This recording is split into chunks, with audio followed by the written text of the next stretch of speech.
Oi, pessoal, vamos esperar um pouquinho para começarmos essa aula.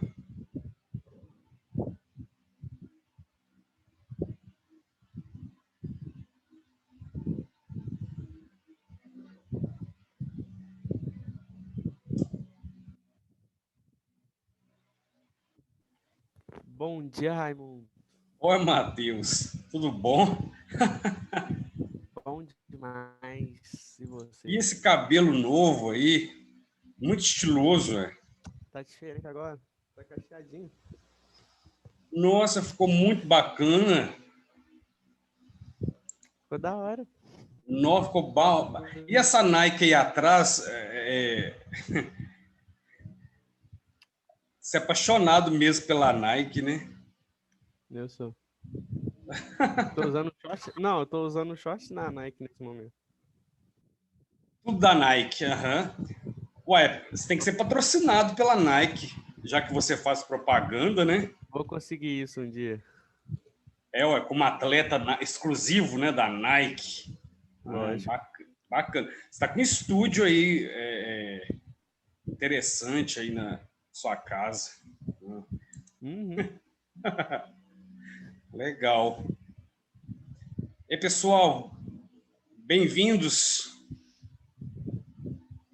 Estão vendo aqui o Matheus, ó, que chique, na casa dele, estudando, com o cabelo cacheadinho, igual o anjinho. Bem, pessoal, vamos dar sequência à nossa aula. Nós estávamos no horário anterior.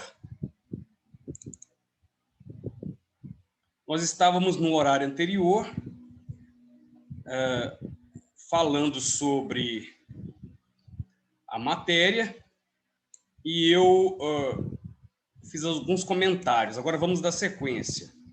Estou compartilhando aqui a tela com vocês. Quem quiser também ligar a câmera que nem o Matheus fez, pode ficar à vontade. Vamos agora ao pensamento do dia. A diferença entre o remédio e o veneno é a dose. Essa frase é do Paracelso, um médico e físico do século XVI. Bem, primeiramente, eu acho importante trazer para vocês sempre citações, porque vocês farão o Enem este ano e precisam de repertório sociocultural. Por que a diferença entre o remédio e o veneno é a dose? Porque nós temos, na língua grega, apenas uma palavra para veneno e para remédio. Qual é a palavra grega que tem o mesmo significado? Remédio e veneno. Alguém sabe?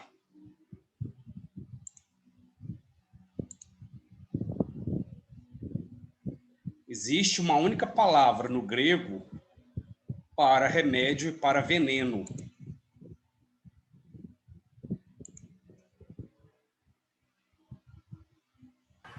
Um minutinho, enquanto vocês vão pensando aí.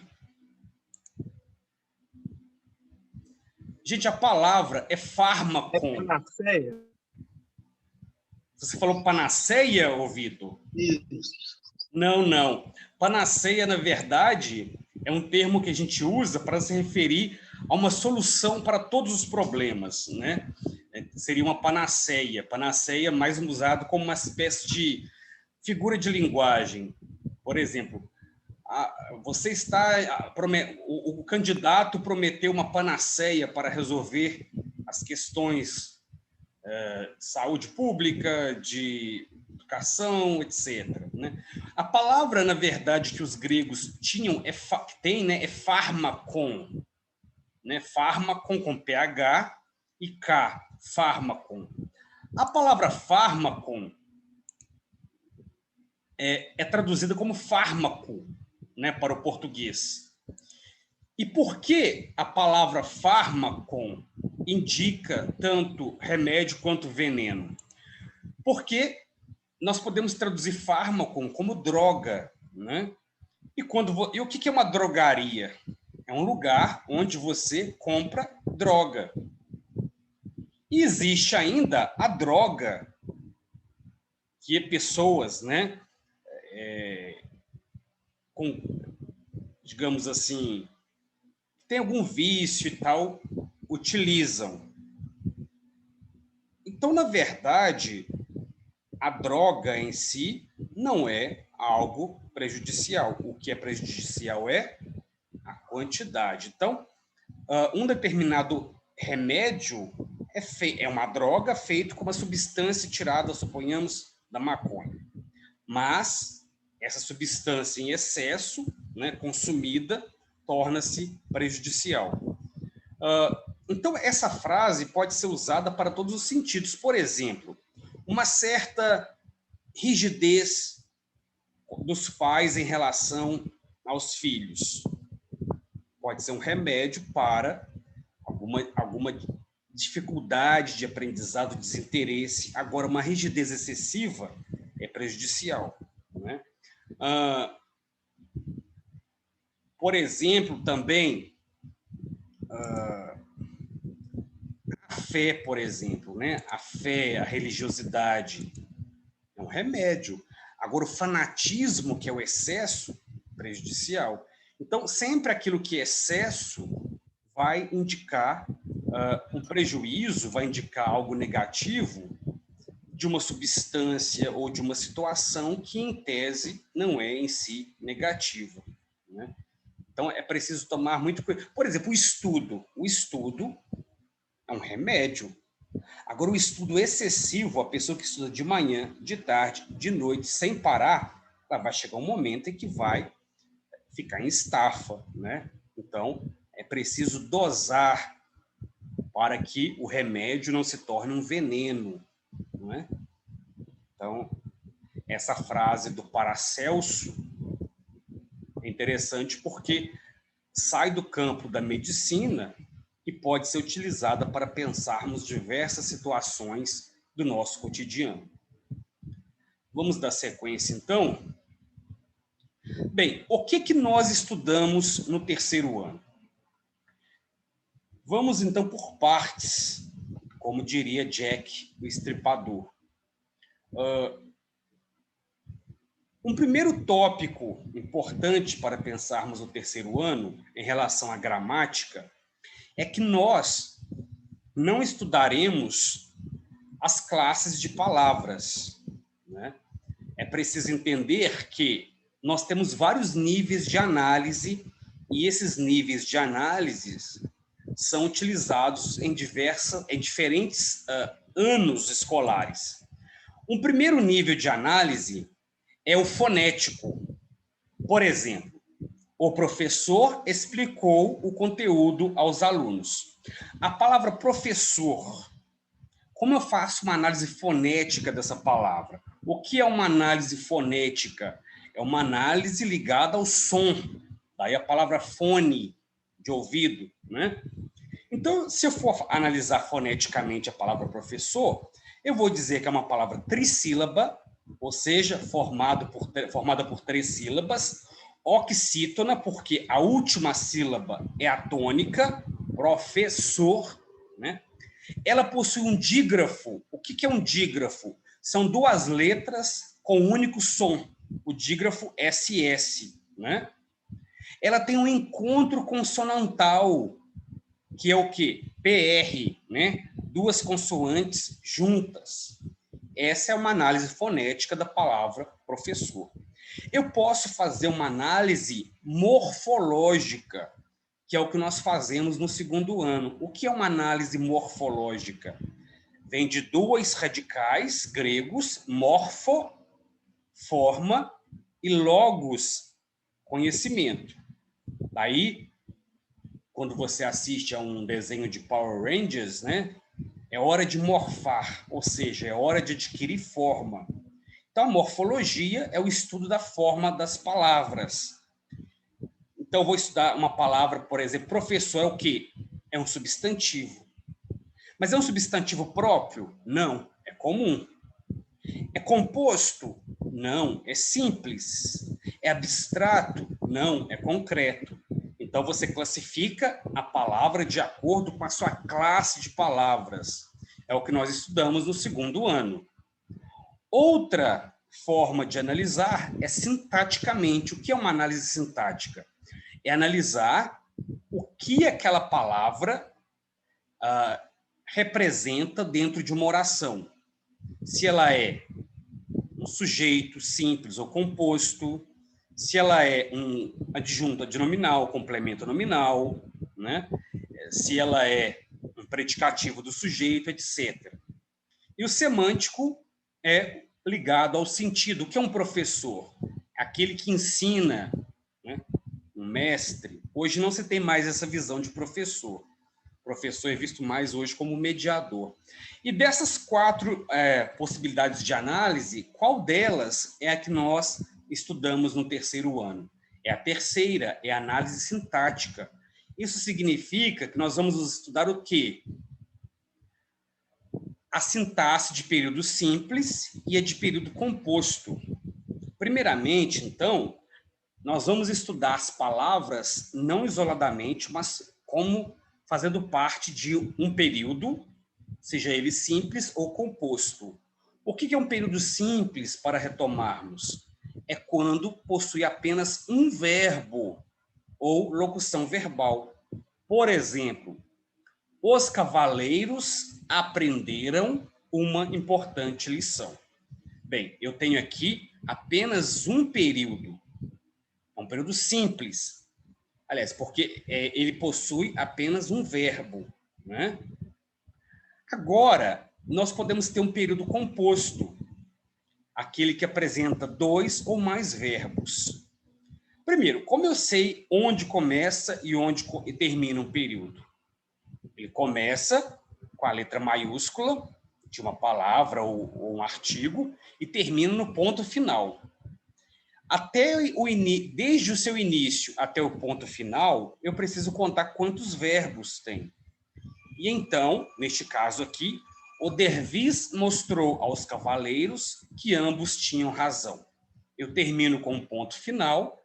Isso significa que eu tenho 2 verbos, então eu tenho um período composto, né? E aí, tanto o período simples quanto o período composto podem ser analisados. No terceiro ano, nós analisamos principalmente o período composto, que é mais difícil, não é? Por exemplo, vamos analisar, né, a primeira oração. Os cavaleiros aprenderam uma importante lição. Qual é o sujeito da oração? Os cavaleiros. Qual é o núcleo do sujeito? Cavaleiros. O sujeito, aliás, o predicado é verbal ou nominal? É verbal, porque tem um verbo de ação. Então, essa é a classificação sintática que a gente faz, né? Objeto é direto ou indireto? Direto, porque eu pergunto ao verbo, os cavaleiros aprenderam o quê? Uma lição. Se eu pergunto o que ou quem, eu tenho objeto direto. Mas temos também o período composto, que apresenta 2 verbos, pelo menos. Isso torna difícil a classificação, porque eu vou ter que separar esse período em 2 orações. E eu vou ter que classificar as 2. Mas se são 2 orações, elas não têm uma relação de igualdade. Uma manda na outra, digamos assim, né? Então, se uma manda na outra, eu tenho que observar qual delas é a que comanda e qual delas, ou seja, a principal, e qual delas é a subordinada a ela. Como eu sei isso? A oração subordinada é a que começa com a conjunção, geralmente conjunção que, ou então se. Então, qual é a oração principal de Odervis, que é uma espécie de mendigo, né? Odervis mostrou aos cavaleiros que ambos tinham razão. Qual é a oração principal aqui? Me ajudem. Dervis mostrou aos cavaleiros que ambos tinham razão. O verbo principal, professor? Qual é a oração A principal? oração principal.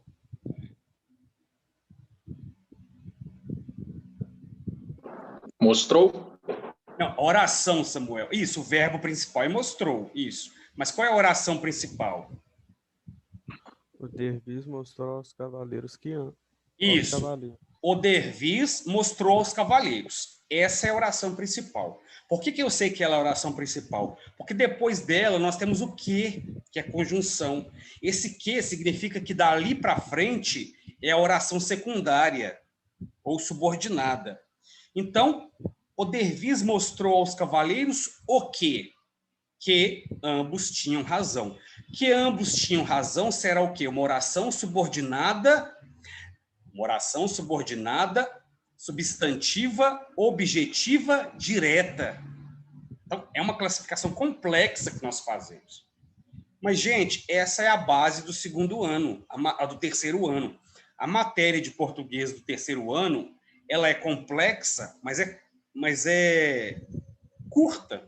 É basicamente entender a classificação sintática dos períodos simples e composto, principalmente. Então, nós vamos estudar aquilo que vocês já estudaram no nono ano. Oração subordinada adverbial, oração subordinada adjetiva e oração subordinada substantiva, e todas aquelas classificações. Eu ensinei isso a vocês no nono ano. Quem foi meu aluno, vários de vocês foram meus alunos no nono A, que era uma turma muito bagunceira, né? E o nono B também, né? O Samuel, né? E o nono A do Mateus. Vamos seguir adiante. O que nós vamos estudar agora com relação à literatura? Bem, nós vamos dar sequência ao que vocês estudaram no primeiro ano. Em primeiro lugar, nós fazemos uma linha do tempo e vemos o que foi estudado desde o primeiro ano. Bem, nós começamos no primeiro ano a disciplina literatura e lá nós estudamos o trovadorismo. Por quê? A literatura brasileira é secundária à literatura portuguesa. Então, para entendermos a nossa literatura, nós começamos com a portuguesa. E quando começa a literatura portuguesa? Lá na Idade Média, com o trovadorismo, a sociedade de corte, em que havia o homem que fazia serenata para a dama inacessível, né? E aí você tinha cantigas de amor, cantigas de amigo e cantigas de escárnio e maldizer. Essa é a sociedade medieval. Depois, nós temos lá no humanismo, na transição da Idade Média para a Idade Moderna, um momento em que o homem toma conhecimento de si próprio como um sujeito importante. Então, é lá no século XV, é quando ele começa a perceber assim, Deus é o centro do universo, sim, mas eu também sou alguém, eu não sou um nada. E nesse momento, então, há essa fase humanista, justamente que é o ser humano tomando conhecimento de si. Aí se destaca o teatro de Gil Vicente, com as peças O Alto da Glória, Alto do Purgatório e Alto da Barca do Inferno, que vocês fizeram, inclusive, apresentação em 2018, né? No festival de Sarau Literário, né? Vocês se lembram disso, né? E temos ainda no primeiro ano o classicismo, que é o quê? É justamente agora sim o homem se vendo como centro. O classicismo é a versão da literatura do Renascimento. Por que o nome Renascimento? Eles acreditavam que a arte tinha morrido na Idade Média, na Idade das Trevas, que eles diziam, e eles precisavam fazer a arte renascer. E como que essa arte ia renascer? Buscando lá na Grécia Antiga, né? Então, nós temos no classicismo essa ênfase no homem E a obra principal é Os Lusíadas de Camões. Aí depois nós temos a igreja tentando trazer de volta o homem para junto dela. A igreja vai lançar, então, uma série de ofensivas. Uma delas é a, a Inquisição, a perseguição, o confessionário, justamente para tomar conta da vida das pessoas, para saber o que as pessoas estão pensando, justamente para manipular, né? Então a igreja vai fazer de tudo para que os fiéis voltem a ela. Então, diante disso, o ser humano fica numa situação complicada. Ele, ao mesmo tempo, se acostumou a se ver mais livre, e a igreja está dizendo, você está pecando, é pecado. Então, a ideia de pecado passa a aparecer com mais ênfase. E é por isso que o homem no barroco ele é dividido entre o céu e a terra, o sagrado e o profano, né? Os prazeres mundanos e a vida celestial. E temos, terminando o primeiro ano, temos o arcadismo, que volta à ideia de Grécia Antiga e Roma, com uma perspectiva mais de paz, de sossego, né? Ligada ao campo. Então sai aquela adrenalina do barroco e volta ao ideal de fuga urban, né? Fugir da cidade, de locus amoenos, né? De paz e sossego. Aí vamos para o segundo ano, né? No segundo ano, vocês estudaram comigo, nós começamos com o romantismo, que coincide com o quê? Com a independência do Brasil. Esse período que marca a independência do Brasil, 1822, né, faz com que o romantismo emerja no Brasil em 36, com 3 gerações. A primeira geração é indianista, de quê? De exaltação da pátria, da terra, das Índias, dos índios, né, como heróis. Não existe o negro aqui no indianismo, é apagado. Depois temos uma segunda geração romântica nos anos 50, que é dos jovens poetas melancólicos, que gostavam muito de beber, de usar droga e fazer poemas muito mórbidos, doentios, sobre a morte, sobre necrofilia, né? Sobre a dama, a virgem morta, né? Essa segunda geração, então, vai dar sequência à terceira, que é condoreirismo, que é o romantismo que visa a liberdade. É quando nós temos os poetas ligados ao abolicionismo, porque nós sabemos que a abolição da escravatura acontece em que? A 13 de maio de 1888. Mas antes disso, já nos anos 50, 60 e 70, nós temos vários intelectuais que lutam pela abolição da escravatura, não é?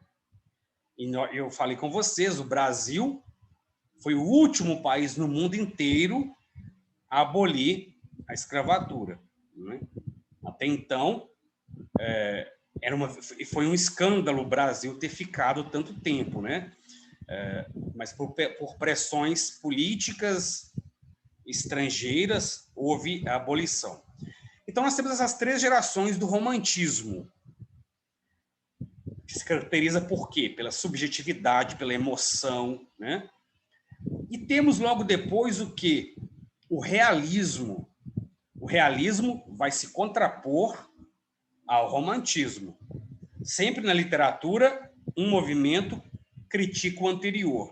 Então, o realismo larga toda aquela subjetividade e idealização e passa à objetividade, fazendo o quê? Uma crítica social, né? A crítica social... Mas a crítica, qual classe? Qual é a classe criticada no realismo? Qual classe social?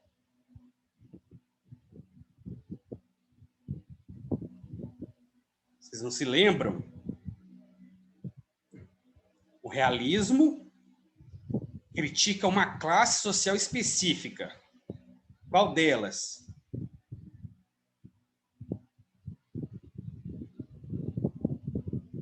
Vamos ver se alguém se recorda. No ano passado.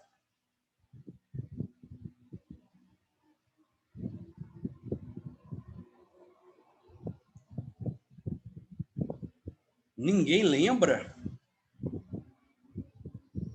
Veja, o realismo... Oi? Posso falar?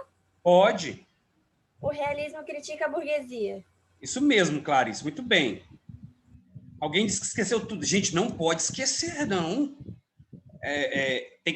Veja que eu estou fazendo uma linha do tempo aqui desde o primeiro ano.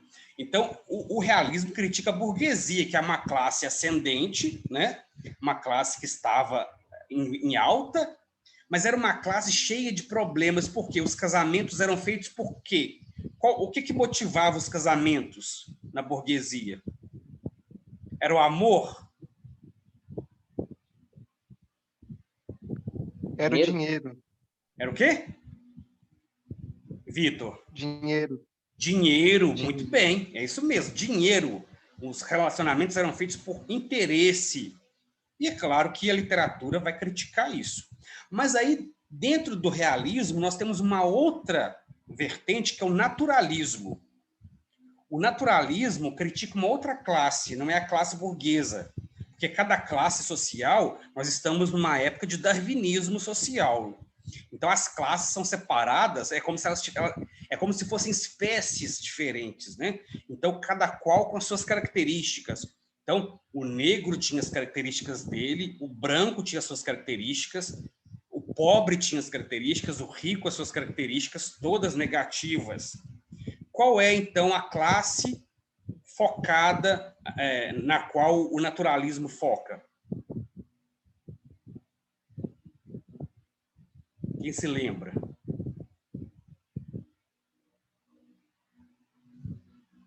Não é a burguesia, porque a burguesia é o realismo. Eram os camponeses? Isso, os camponeses, os pobres, as pessoas, os operários, as pessoas que moram nas favelas, digamos assim, que começavam a surgir, né? Que moravam nos cortiços. E qual que era a tese dele? Que nós somos determinados por três coisas determinam o comportamento de uma pessoa. Vamos ver se vocês se lembram. Uma delas é o meio. E a outra? O momento histórico. Isso. E a raça, era isso? A raça, exatamente. Para eles, né, no século XIX, na segunda metade do século XIX, quando Darwin publicou A Origem das Espécies, a obra dele era ligada a um campo específico, mas as pessoas começaram foi uma obra, gente, que vendeu assim muito, mas muito mesmo, né? E as pessoas começaram a interpretar sem pensar da ideia de evolução, mas pensar na sociedade.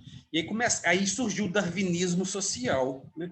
Que é a ideia de trazer a teoria de Darwin para entender a sociedade. Aí começou a entender o seguinte, já que existe uma seleção natural, existem, então, as classes sociais superiores, que são formadas por pessoas superiores, as classes inferiores.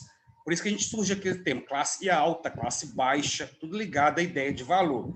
Então, as raças também seriam as raças superiores, as raças inferiores. Aí vai vir o nazismo, né? Também tem a ideia de que algumas pessoas já são predispostas à criminalidade, à prostituição, né? Ao alcoolismo. Então, a sociedade é toda separada no darwinismo social. Por isso que no realismo você focaliza a burguesia. No naturalismo, é como se fosse o lado B, focaliza os pobres. Os pobres teriam seus defeitos e os ricos os seus defeitos também. Quando a gente sai do realismo, naturalismo, ainda nesse mesmo contexto, nós temos o parnasianismo, que é a literatura. Porque tudo isso nós estamos tratando do romance. Na literatura, nós temos o parnasianismo, que é a objetividade. É uma literatura mais complexa e que trata de temas que são ausentes da realidade, né? É aquela complexidade ligada a uma linguagem muito rebuscada, difícil, etc. E nós temos, depois dessas três escolas, o simbolismo. que é um movimento muito místico que vem da França, né? Que está ligado demais a uma reação à ciência. Então, chega de ciência, estamos cansados de ciência, vamos pensar no sobrenatural, no místico. Então, é um movimento literário muito místico, que evoca muito a religião, mas não é uma religião no sentido de ser religioso. É, ao mesmo tempo, uma mistura de religião com demônio, múmias, o mal, né? A caveira, todo tipo de coisa mística, coisas satânicas, né? Que é o simbolismo. Como eu disse, ano passado tem que entender essas obras de acordo com a sua época. Não é que as pessoas eram maldosas e pensavam nisso, é porque elas queriam criticar a ciência. E como que você critica a ciência? Indo para o outro lado oposto, indo para o lado do místico, do sobrenatural, etc. E aí nós terminamos com o pré-modernismo, que é a transição do século XIX para o XX. É a transição desses movimentos para uma perspectiva mais ligada ao Brasil como uma república, que o Brasil acabava de se tornar uma república, né? Mas uma república cheia de problemas. Uma república que prometia igualdade, mas não tinha nada de igualdade, né? A corrupção corria solta, né? A gente pensa que corrupção é uma coisa de hoje, mas assim, logo que gente, por falar em corrupção, eu acabei de ler uma notícia que eu fiquei estarrecido, assim, para a gente ver como é que a literatura parece coisa assim da ficção, mas não é.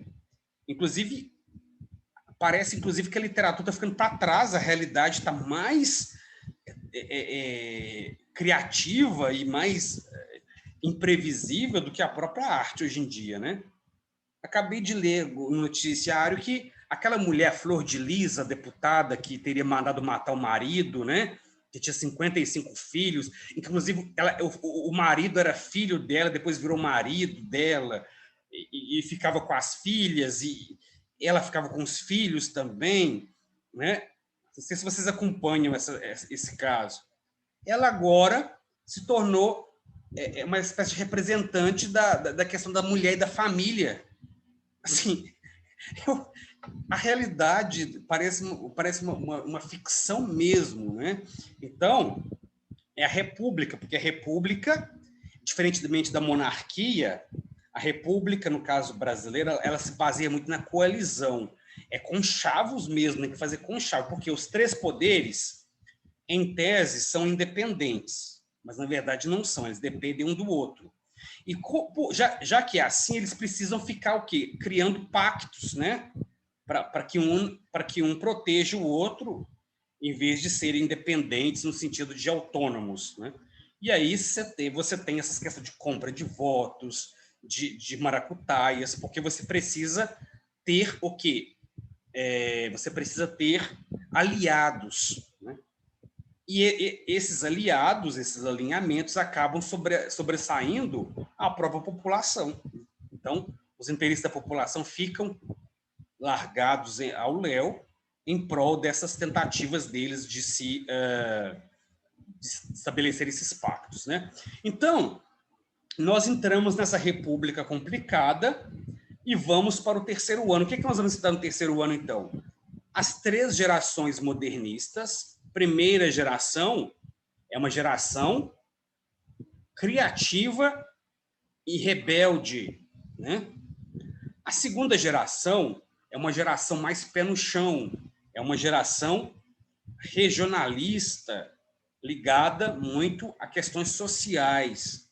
E a terceira geração é uma terceira geração ligada mais a questões filosóficas, existenciais. Então, são três gerações diferentes, né? E três gerações muito importantes. E depois das três gerações modernistas, nós temos a contemporaneidade, quando nós vamos estudar o quê? A poesia marginal, a poesia concreta. Nós vamos estudar também a música, no contexto ditatorial, nós vamos estudar também a literatura afro-brasileira, que é uma das exigências do currículo, né? Que é estudar a cultura africana e a arte africana, porque até então nós não estudávamos no Brasil a cultura africana, é como se ela estivesse ausente, né? Aí, desde 2003 ou 2007, agora me confundi, passou-se a se tornar a ser obrigatório o estudo da cultura africana, porque ela também nos constitui. Nós não somos um país branco, simplesmente. Nós somos um país formado a partir de pelo menos essas 3 etnias, né? Mas dessas 3, o que nós vimos no ensino no segundo ano, por exemplo, é que não há presença do negro, né? Em todo o século XIX na literatura, só no finalzinho, nem nos séculos anteriores. Agora, o negro passa a fazer parte, né, dessa constituição histórica do Brasil. Então, esse é o conteúdo do terceiro ano, é um conteúdo, então, amplo, que dá conta de todo o século XX e mais o século XXI. Mas é preciso que a gente sempre lembre, pelo menos, as características dos movimentos literários. Não precisa lembrar os autores, as obras, mas se você se lembrar das características, você já consegue fazer uma prova do Enem, porque o que vai ser cobrado de você são as características, e não tanto obras em si, interpretação. Né? Bem, algum comentário, dúvida ou ponderação sobre o conteúdo do terceiro ano de português? Não, professor, para mim o senhor deixou claro. Viram, então, que é muita coisa, mas dá para a gente estudar. Né? É interessante, porque é atual, né? Nós vamos tratar de várias questões. Não é tão polêmico quanto era no segundo ano, né? As temáticas não são tão polêmicas, mas são temáticas muito atuais. Bem, já que não há mais comentários e o tempo está se escasseando, então eu vou encerrar por aqui, pessoal, e a gente se encontra na próxima sexta-feira, né, quando teremos mais 2 aulas. Então, um abraço a todas e a todos e até a próxima aula. Boa tarde e vamos almoçar, né, gente? Tchau.